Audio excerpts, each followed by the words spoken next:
Donc ici, concrètement, Hilton Grand Vacations, c'est l'un des plus gros vendeurs de propriétés de vacances au format multipropriété. Mais alors ici, je vais compléter un petit peu, c'est pas seulement un vendeur, c'est aussi un gestionnaire ici de propriétés de vacances format multipropriété, c'est-à-dire un petit peu au format pierre et vacances. Si vous voyez le concept, le marché du temps partagé devrait croître à un taux de croissance annuel composé de plus de 8% jusqu'en 2032 et atteindre les 23,7 milliards de dollars d'ici la fin de la période de prévision.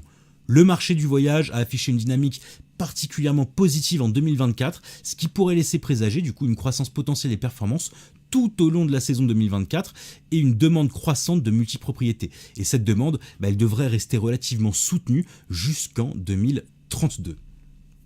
Grâce à l'acquisition notamment de Blue Green Vacations en janvier 2024, Hilton Grand Vacations a également réussi à étendre sa présence géographique à 8 nouveaux États américains. L'accord donne notamment à la société une participation dans une coentreprise avec Bass Pro qui exploite quant à elle 4 complexes hôteliers de luxe dans des zones sauvages, diversifiant ainsi l'offre de clients de Hilton Grand Vacations. L'achat de Blue Green Vacations a aussi permis ici à Hilton Grand Vacations d'augmenter son audience potentielle pour ses propriétés à temps partagé en entrant dans une catégorie de prix inférieure. C'est-à-dire que jusque-là, on était focalisé essentiellement justement sur les classes à haut revenu et là on commence à aller s'intéresser vraiment aux classes moyennes. Et c'est aussi pour ça que j'ai choisi cette action, c'est que non seulement, on a une entreprise dans les faits qui est déjà solide, qui présente un excellent bilan et surtout des fondamentaux particulièrement solides, lorsqu'on compare au secteur en termes notamment si on regarde la dette et la rentabilité des actifs, mais surtout on est dans un groupe qui continue de croître et qui fait une croissance externe stratégique, c'est-à-dire qu'il ne se contente pas de se renforcer sur son marché où elle est déjà quasi dominante, mais en plus de ça, elle va chercher de nouveaux marchés ou plutôt de nouveaux segments de marché au sein de son secteur. L'effet de synergie justement de cette acquisition qui a été menée en début d'année est estimé à 100 millions de dollars sur 2 ans. La société met en œuvre en plus de ça un programme de rachat d'actions d'un montant autorisé d'environ 5% de sa capitalisation boursière. Et donc là évidemment vous le savez, lorsqu'on a un programme de rachat d'actions, c'est pour moi la petite cerise sur le gâteau. J'adore ça. Alors j'adore ça quand c'est surtout mené comme ça, 5%, ça reste relativement mesuré, ça permet de stimuler un petit peu plus artificiellement le cours de l'action et en même temps on ne mobilise pas trop de capital pour ça et ça nous laisse suffisamment de cash pour pouvoir mener potentiellement d'autres programmes d'acquisition si jamais de belles opportunités se présentent ici pour le groupe Hilton Grand Vacations. Alors maintenant, si on va faire un tour du côté du graphique ici de cette action, alors comme on peut le voir, on a une action qui a pas mal oscillé, c'est-à-dire qu'on a eu quand même de gros écarts, on partait d'un niveau assez intéressant qui était au-delà des 56 $ le titre, on avait bien chuté ici, on était revenu à proximité des 33 $ l'action.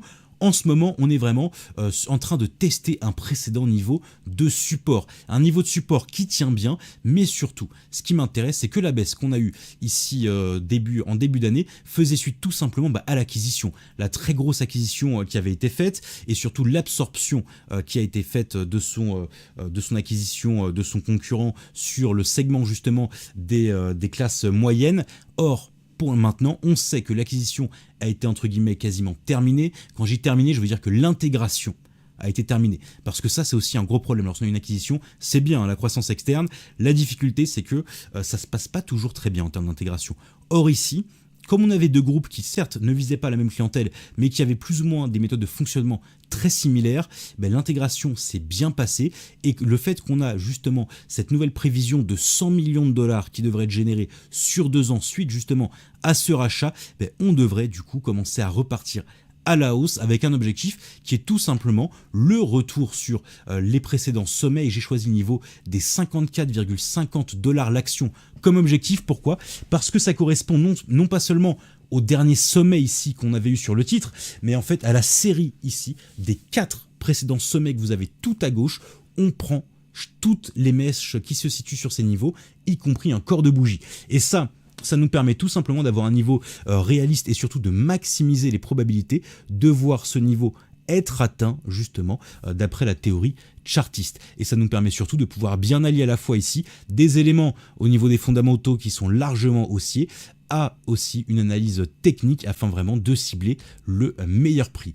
Et justement, ce prix à 54,50 $ l'action nous permet d'aller chercher une plus-value potentielle à 36,42% sur le titre, donc Hilton Grand Vacations, avec un horizon d'investissement qui lui se situe sur 1 an.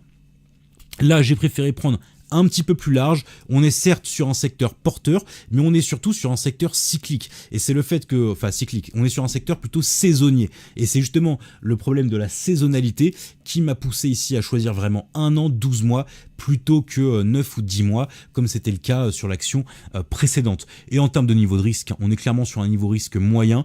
On est sur un marché particulièrement porteur. On a eu de grosses acquisitions qui, pour l'instant, devraient commencer dès les prochaines publications de résultats à porter leurs fruits. Les 100 millions vont commencer à arriver ici chaque trimestre. Donc ça me conforte vraiment dans le fait que le risque est relativement modéré. Évidemment, ça reste un risque. Toute opportunité inclut un risque, mais on est quand même sur un risque relativement contrôlé ici et maîtrisé.